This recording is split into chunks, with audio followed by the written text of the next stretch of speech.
When Emma's car slid off an icy bridge on a quiet November morning, every news report described it as a miracle that she survived. The vehicle had rolled twice before crashing into a shallow river, leaving almost nothing recognizable except the driver's seat, where rescue workers found her unconscious but alive. By the time Noah reached the hospital, doctors had already completed emergency surgery for multiple fractures and a severe concussion. They warned him that memory problems were common after traumatic brain injuries, but nobody expected what happened when Emma finally opened her eyes 2 days later. She recognized the hospital room. She recognized the nurses. She even remembered the name of the town where she had grown up. But when Noah stepped closer and gently held her hand, she looked at him with quiet confusion. Medical staff initially believed it was temporary disorientation. They encouraged Noah to bring family photographs, wedding videos, favorite songs, and objects connected to their life together. For several days, he filled her room with memories collected over 10 years of marriage. Nothing changed. Emma remembered graduating from college, her first apartment, childhood vacations, and even the name of her third-grade teacher. Yet the last decade of her life seemed to have disappeared completely. Every memory involving Noah had simply vanished. Specialists described the condition as highly unusual. Most patients with memory loss forgot events randomly or lost memories from a specific period. Emma's mind had done something far stranger. It had erased only the person she had loved most. Noah refused to leave her side. He patiently answered the same questions every day, explaining how they had met, where they lived, and why everyone kept calling him her husband. Emma listened politely, grateful for his kindness, but there was no emotional connection behind her eyes. She treated him like a compassionate stranger whose life had somehow become tied to hers. Weeks passed, and small improvements began to appear. Emma remembered the restaurant where she celebrated her 25th birthday. She remembered adopting their golden retriever, although she couldn't remember Noah being there. She remembered moving into their current house but believed she had done it alone.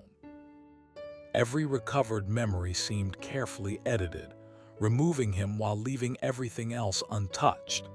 Even the doctors admitted they had never seen such a selective pattern. Noah spent every evening reading medical journals, searching for similar cases. The more he learned, the more confused he became. Nothing fully explained Emma's condition. During one follow-up appointment, he noticed a folder sticking out of her hospital bag. Believing it contained insurance papers, he reached for it without thinking.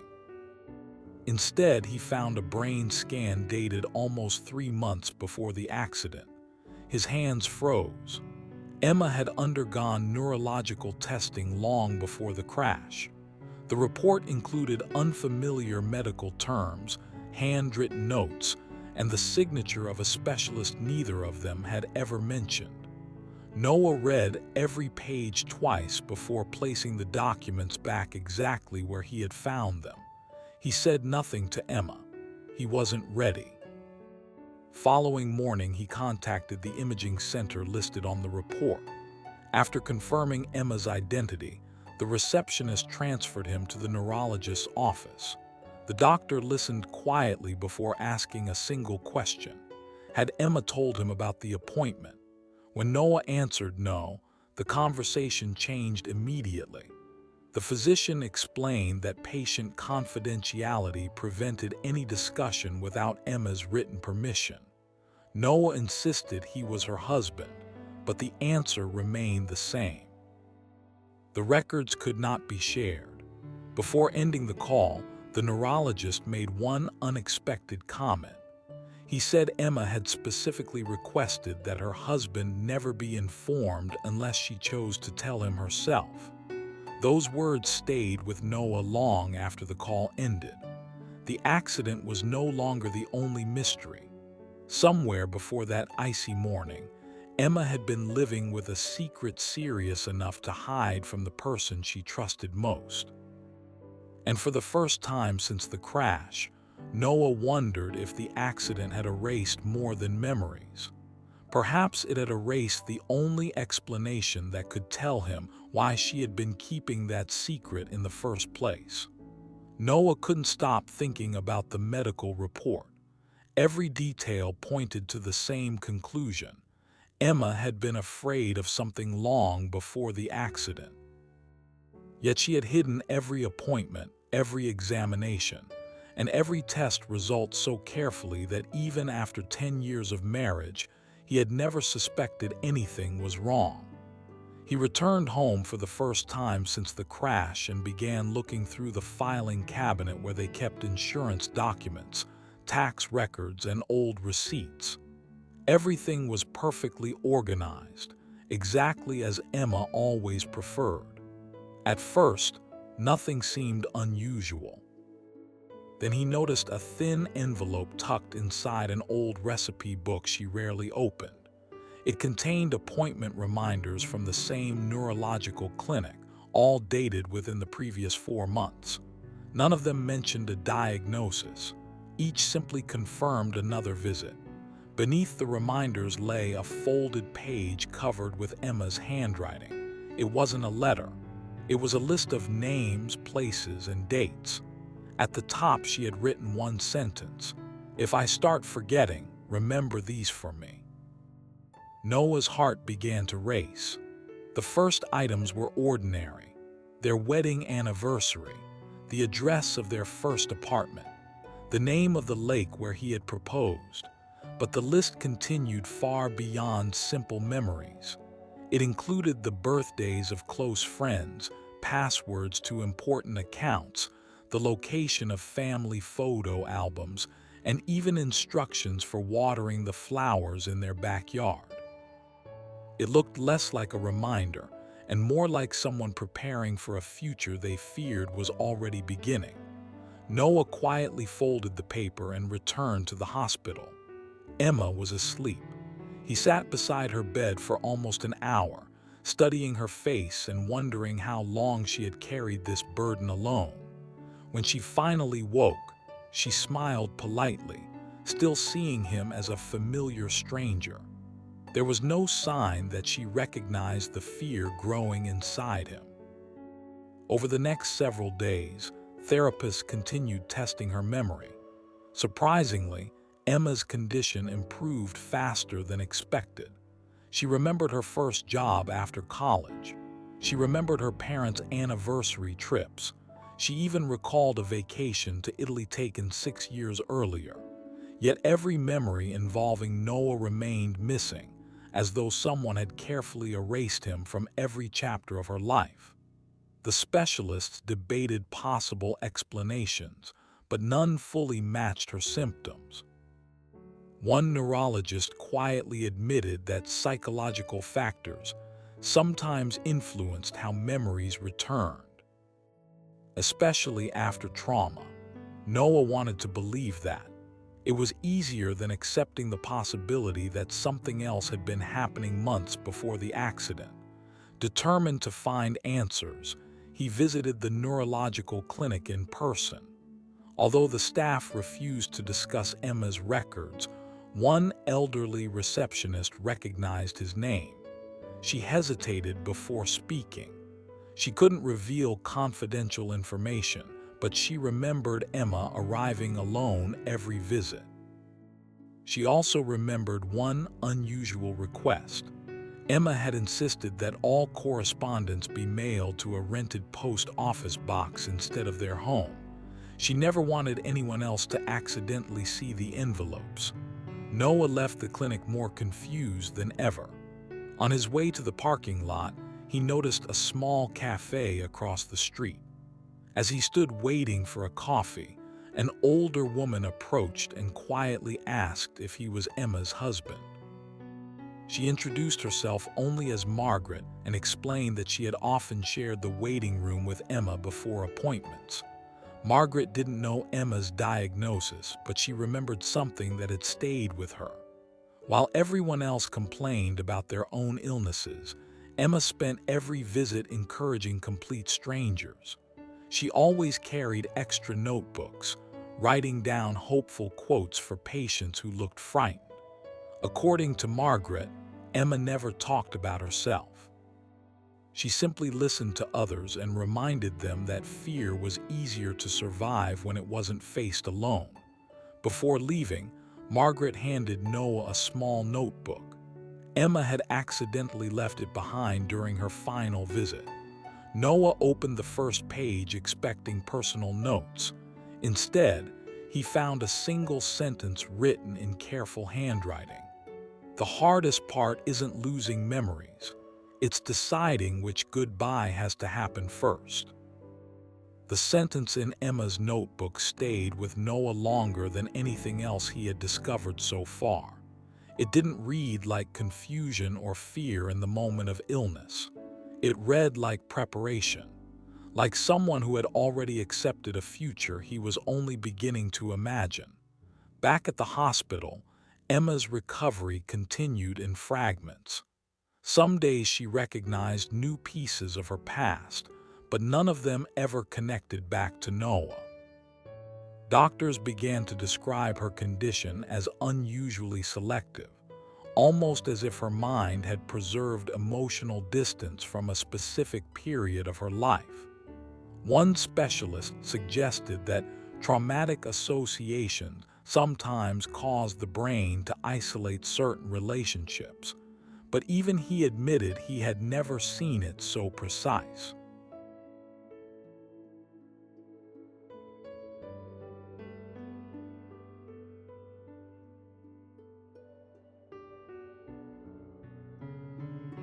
Noah stopped correcting Emma when she assumed he was a friend or caregiver. It hurt less than repeating the truth she couldn't retain. Instead, he focused on observing patterns. He noticed that Emma became visibly tense whenever conversations turned toward the months leading up to the accident. Even without memory, her body seemed to recognize something her mind had erased. A routine hospital review brought another unexpected detail. One of the nurses mentioned that Emma had been transferred between clinics twice before the crash for private evaluations. Noah asked for clarification, but the nurse quickly avoided the topic, saying only that some patients requested absolute discretion. That single phrase confirmed what Noah had begun to suspect. Emma hadn't been forced into secrecy. She had chosen it. Days later, while reviewing their shared cloud storage account, Noah discovered a series of files Emma had uploaded under a hidden folder labeled Personal Continuity.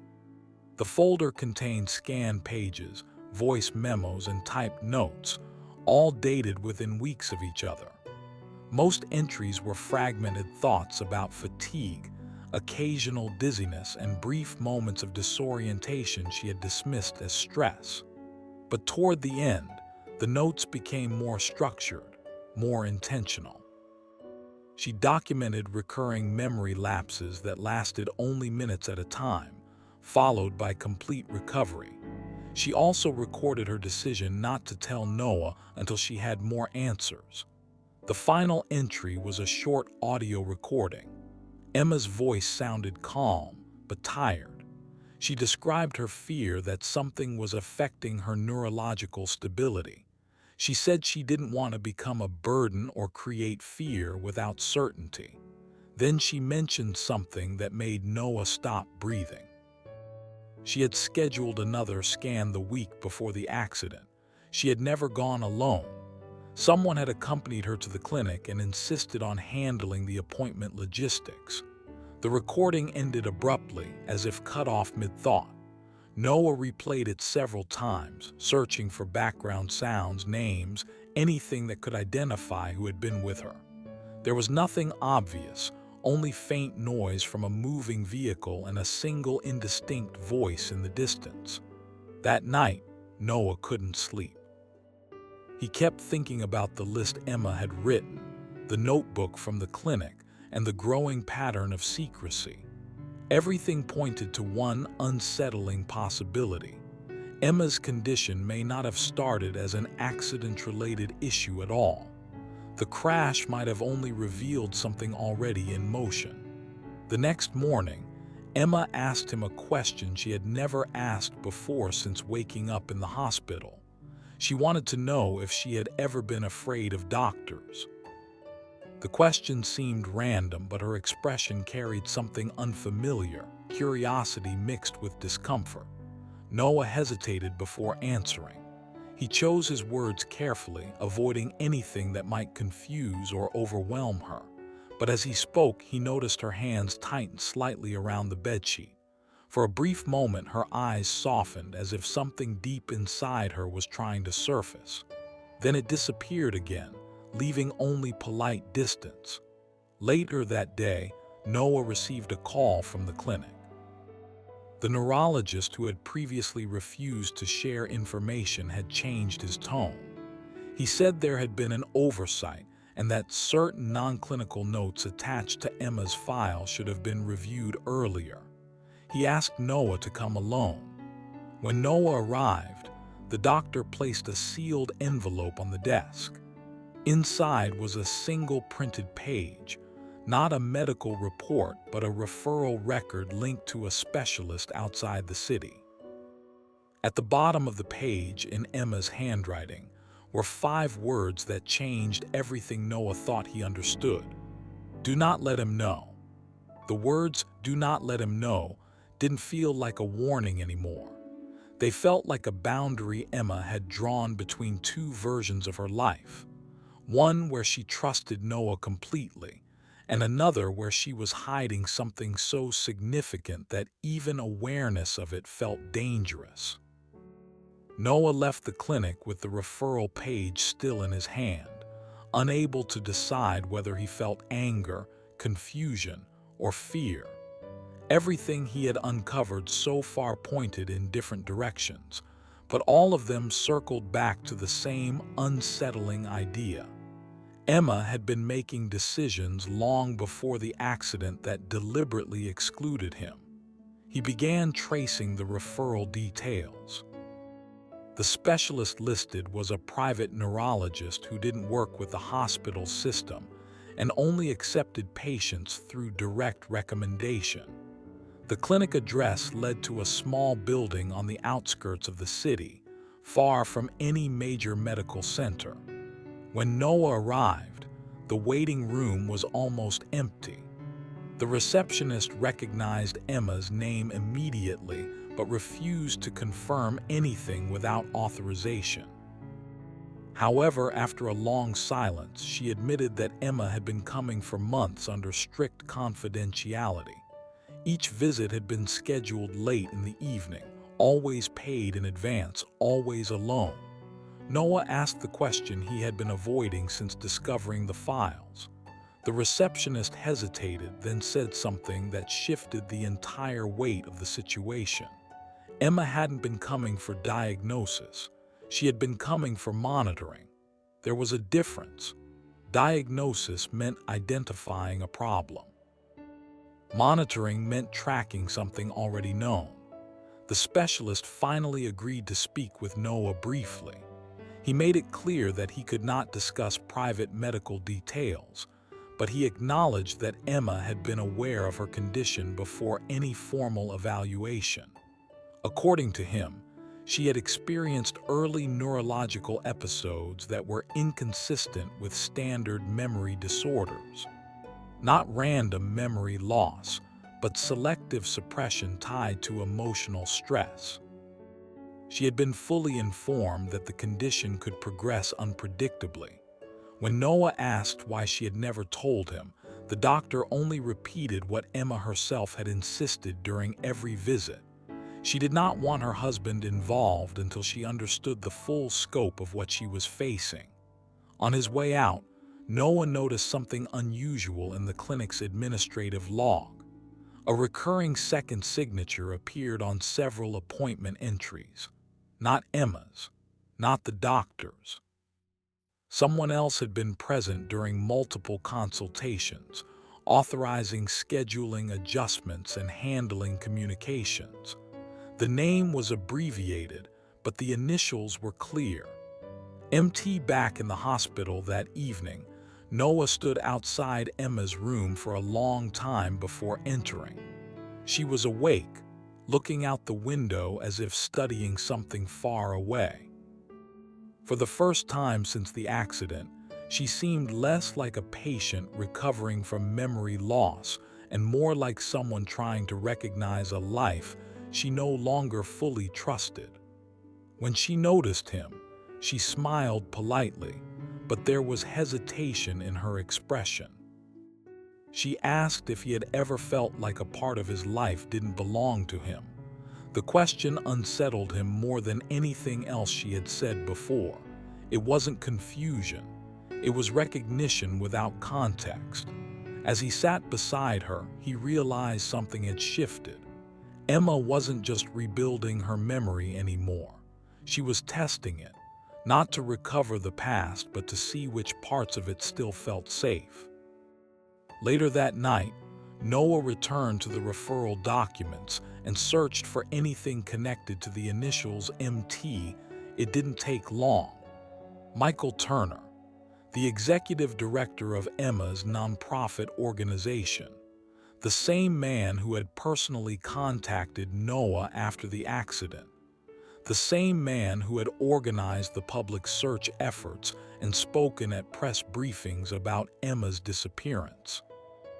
And according to the clinic logs, the last person authorized to accompany her before her condition was officially recorded as unstable. Noah stared at the name for a long time, trying to reconcile the image of a trusted colleague with the possibility that he had been present during Emma's most private medical decisions. Then his phone lit up, a message from an unknown number. No text, only an image. It was a blurred hospital security frame captured moments before the accident investigation began. Emma was standing near a hospital exit, and beside her, partially out of frame, was a man wearing a dark coat. The timestamp showed it was taken only minutes before she was declared missing. The image was too unclear to confirm identity, but Noah already knew who it looked like. And for the first time since the crash, he began to wonder whether Emma had truly lost her memories, or whether someone had carefully chosen which version of her life she was allowed to keep. Noah couldn't sleep after receiving the image. Every time he closed his eyes, he saw Emma standing at that hospital exit, frozen between two versions of her life. One where she was a patient recovering from trauma, and another where she had already stepped into something she could no longer explain. The next morning, he returned to the hospital early, but Emma wasn't in her room.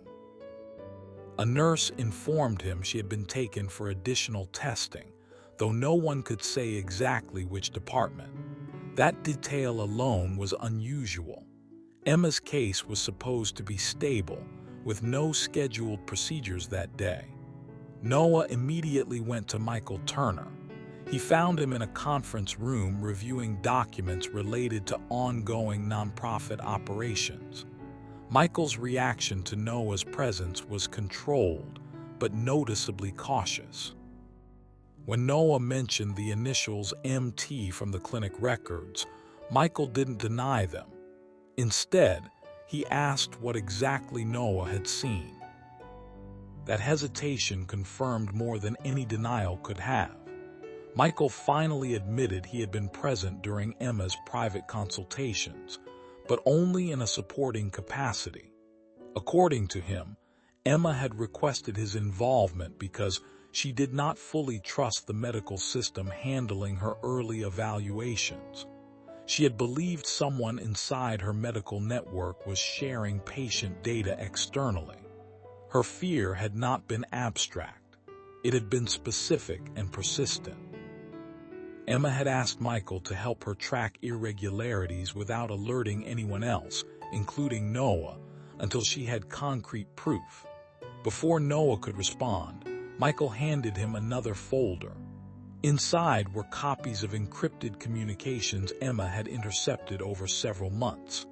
They contained references to patient files, relocation schedules, and unauthorized data access from within multiple institutions.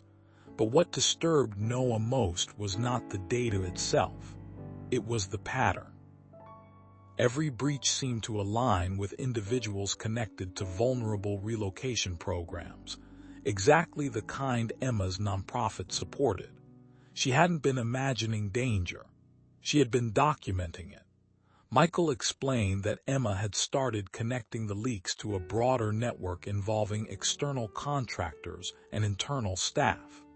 The investigation had become increasingly dangerous, and at some point, she began showing signs of stress-related neurological episodes. Whether the condition was triggered by the pressure or already developing independently remained unclear. What was clear was that Emma had insisted on continuing alone. She believed involving Noah would put him at risk. As Noah processed this, Michael revealed one final detail. The night before the accident, Emma had requested emergency access to secured files one last time. She had said she was close to identifying the source of the leaks. She never specified what she had found. The accident occurred less than 12 hours later. Back at the hospital, Emma had returned to her room. She seemed more alert than before, but something about her demeanor had changed. She was quieter, more observant, as if trying to piece together a structure she could almost see but not fully grasp. When Noah entered, she studied him for a moment longer than usual. Then she asked if she had ever been someone who kept secrets to protect others. It wasn't a question of curiosity. It was a question of recognition. Noah realized she was no longer simply asking about her past. She was testing whether the person she used to be would have trusted the world she was slowly remembering. That night, Noah reviewed everything again. The medical notes, the encrypted files, the clinic records, and the security image. The pieces finally formed a pattern that no longer felt like coincidence. Emma hadn't just been dealing with a medical condition. She had been positioned at the center of something far larger, something that extended beyond memory loss or accident reports. The selective gaps in her memory now looked less like damage and more like protection. The next morning, Detective Perez called unexpectedly. She had reopened part of the accident investigation after receiving new metadata from Emma's vehicle telemetry. According to the data, the crash had not been entirely accidental. There were indications of external interference moments before the vehicle left the road. The call ended with a single instruction: meet immediately. When Noah arrived, Perez showed him a reconstructed timeline of Emma's final movements before the crash. One segment stood out: a brief stop recorded near a service road less than 10 minutes before the accident. Surveillance in that area was limited, but one blurred frame remained. It showed Emma speaking with someone outside the vehicle. The image quality was poor, but the posture, the stance, the silhouette were familiar. Perez didn't need to say the name. Noah already knew: Michael Turner. And in that moment, the entire story shifted again. Because if Michael had been there, then the question was no longer just what Emma had been hiding. It was whether the accident had ever been an accident at all, and whether the memories she lost were the ones someone else never wanted her to keep. Detective Perez refused to draw conclusions from a single blurred image, but she reopened the investigation immediately. Phone records, traffic cameras, and GPS data were examined again using newer forensic software. Within days, the missing pieces finally began to fit together. Michael Turner had indeed met Emma on the service road before the accident, but not to threaten her.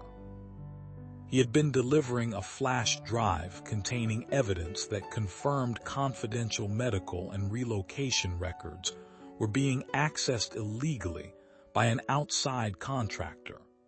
Emma planned to take the evidence directly to federal investigators the following morning. She never got the chance. The forensic report revealed that her vehicle had suffered a sudden steering system failure caused by a defective electronic control module. What had first appeared suspicious was ultimately traced to a manufacturer recall, announced only weeks after the crash. The accident had not been planned. It had simply happened at the worst possible moment. The investigation into the data breaches continued separately and eventually exposed several employees and contractors who had been selling confidential information for years. Emma's evidence became the foundation of the case, protecting dozens of vulnerable families before more harm could be done. Months later, her physical injuries had healed, but her memory returned slowly and unevenly. The neurologists finally explained what they believed had happened. Emma's early neurological condition, combined with months of extreme emotional stress and the trauma of the crash, had created an exceptionally rare pattern of selective memory loss. Noah had never been erased because she loved him less. Quite the opposite. The memories connected to him carried the greatest emotional weight, and her injured brain had isolated them while trying to protect itself from overwhelming stress. Recovery wasn't dramatic. There was no single moment when everything suddenly came back. Instead, memories returned quietly through ordinary moments. The smell of fresh coffee one morning, a song playing in a grocery store, an old photograph found inside a kitchen drawer. One evening, nearly a year after the accident, Noah was repairing a loose shelf in the living room when Emma walked in carrying 2 coffee mugs. She stopped, smiled without hesitation, and handed him the blue mug she had always insisted was his because it kept coffee warmer longer. She didn't explain why. She simply remembered. Over the following months, more memories followed until the spaces between them gradually disappeared. Looking back, Noah realized the greatest secret Emma had hidden was never her illness. It was her determination to carry every burden alone so the people she loved could keep living without fear. She believed silence was a form of protection.